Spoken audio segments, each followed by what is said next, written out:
everybody. Welcome to another episode of the Cynical Marketers, episode 77. We're in season 2. It's episode 25 of season 2. Thank you for joining us. This is another quick hitter, so we're going to move right into it. Yep. And we're talking AI again because it enrages us now, just the way things are going. And Nada has not seen this clip. I just saw this clip this morning. We're going to watch this clip of Anthropic co-founder Dario Amodei. And with this just asinine take, I think. I'm previewing what my feelings about it, but Nada hasn't seen it yet. So let's watch this. I'm blind reacting, y'all. So let's see how this goes. Here we go. Here is Anthropic CEO Dario Amodei. My view is the signature of this technology is it's going to take us to a world where we have very high GDP growth and potentially also very high unemployment and inequality.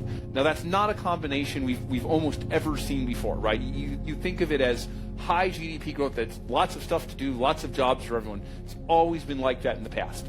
We've never had a technology that's this disruptive. So the idea that we could have 5 or 10% GDP growth, but also, 10% unemployment, it's not logically inconsistent at all. It's just never happened that way before. And I'm really quite, for those both reasons, excited and worried. Thoughts? Oh, I have thoughts. He's like, I'm excited and worried. So he was smiling through that whole thing, talking about my tool is going to devastate the economy, people. Everybody. Mm-hmm. Yeah. And how can you have growth if people, okay, I'm not an economist. I'm not a person that studies these numbers, right. But I am just like an average person who does marketing for a living, right? Like, how can you have GDP growth if you have unemployment? Like, if you have rising unemployment, who's buying your crappy products then? But it's not just their crappy products; it's all crappy products, right? I know. Well, that's every company then who wants to replace workers with AI. Like, hey, when you lay off all those workers, then they don't have money to buy things anymore. So who's going to buy your guys' stuff? CEOs. And people don't even think about it. Like, so I had worked. We have said this on other podcasts. I had worked for an agency up until February of last year for the 3 years prior to that, right?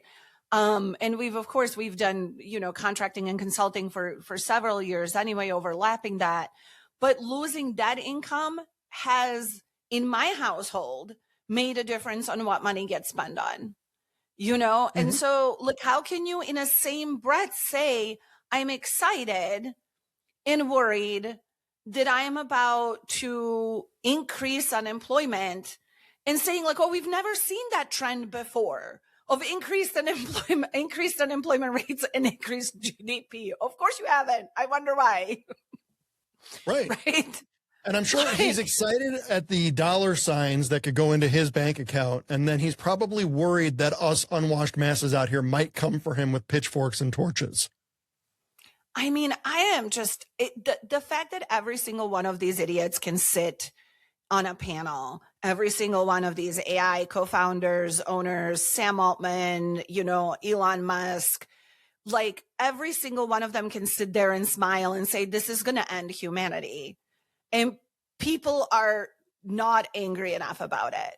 People are not believing what they're being told, which is the weird part, right? Like they're not, and he said, like, my engineers are using Opus 4.7 or whatever version of their coding tool, but they're editing it. So they're still having to edit it, but you're still using their editing skills to train your model. So eventually you will make those engineers obsolete, right?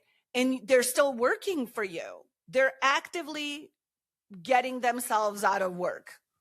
Like they're actively telling this CEO that they're useless. I believe things evolve that it's not ever going to get to the point where you won't need people. Because as it learns this current thing now, we have seen that it cannot learn anything else. We've watched some of those other videos of those guys asking these AI tools some basic questions and it not knowing. The most recent one I saw was asking Claude pick a number between negative 1,000 and 1,000, right? And then he tells it, hey, that number you just picked, that's the number of homeless people you just saved yourself. Okay. And then he's like, all right, now let's pick a number again. And it goes negative 100. It couldn't connect that. Right. Oh, okay. So if I say a number, that's the number of homeless people saved. So I should go 1,000 higher. Right. And, one of my favorite examples, should I walk to get my car washed? Yeah. Which letter of the month or which month of the year does not have day in it, or, like which weekday which weekday day of the week doesn't have day in it. Yeah. Some of these questions, and then this guy sits out there and he's like, you're all going to lose your jobs. And I watch these other videos and I'm like, I don't know. I think we're okay. And I've been working with Claude, and I think this video must be a little older because I think it's 4.6 now, right? For right. Opus, something like that. Yeah. But to me, I feel like Claude has gotten dumber. I find that they're all like sociopaths or pathological, like something's wrong with these men that are running these things. Like, because how can you sit there? He was literally smiling through the whole video. Yeah. And he's like, we're going to put people out of jobs and I'm going to make more money. How many of the CEOs have sociopathic tendencies? And I think you do. I have been at high levels in companies, and I've always thought to myself, I'm like, I don't know if I ever have what it takes to be CEO, because I cannot do to people what you have to do as the CEO. I don't see people in that way. I don't see them as numbers and just, I'm just astounded. Entries on a P&L. I don't see people that way. So I'm like, I don't know. I don't think I could ever be the CEO, because it takes that level of heartlessness and sociopathy, obviously. But here's the other thing about all these guys too, right? He's not going to get to have that fancy mic on his face sitting on a panel if he doesn't have a hot take. If he comes out with neutral takes, we know neutral takes don't get podcast invites and aren't going to be speaking at Bloomberg or TED Talks. You got to have a hot take of something. Right. So that's why he's out there. They're all out there saying, and let's not forget his vested interest in his tool succeeding, right? He's got how many billions of dollars invested from other people. Right. He can't come out there and say, he's like, I think we're going to be pretty strong in the future here. I like the way our product is positioned for the future. And I think we're going to be a very valuable tool. He can't do that. I think it's really interesting though, because like it's the stuff that he is saying sounds intelligent, right? Because he's throwing around words like GDP and, all of these other things. And to somebody listening, they may be like, oh, well, like if you look at his posture, his facial expressions, right? Like this is a good thing. But I don't think, does he even know what a definition of a GDP is? Like they just throw things around, it's like, but basically what I heard him say was, this is going to be great because eventually I get to fire my engineers, which is a bigger bottom line for me. That's what I heard him say. Like, that's what I heard him say. The unemployment is going to grow because my company and other companies like it are going to fire people we deem unnecessary because we've used the same people to train these tools to replace themselves, like to replace, for the people to replace themselves with the tool. And it's the only person's pockets that lines are these wealthy people who are completely clueless.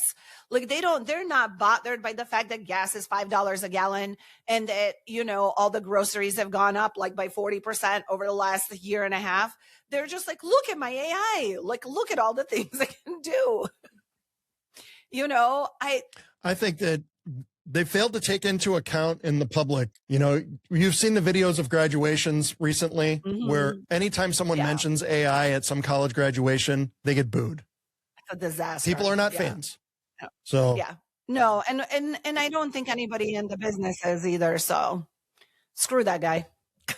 That's my take. That's it. That's my take too. That's my comment on that video on TikTok was this guy needs to F right off, honestly. Yep. So there you go. That's our take. That's our hot take. 10 minutes, everybody. We said a quick hitter. Yep.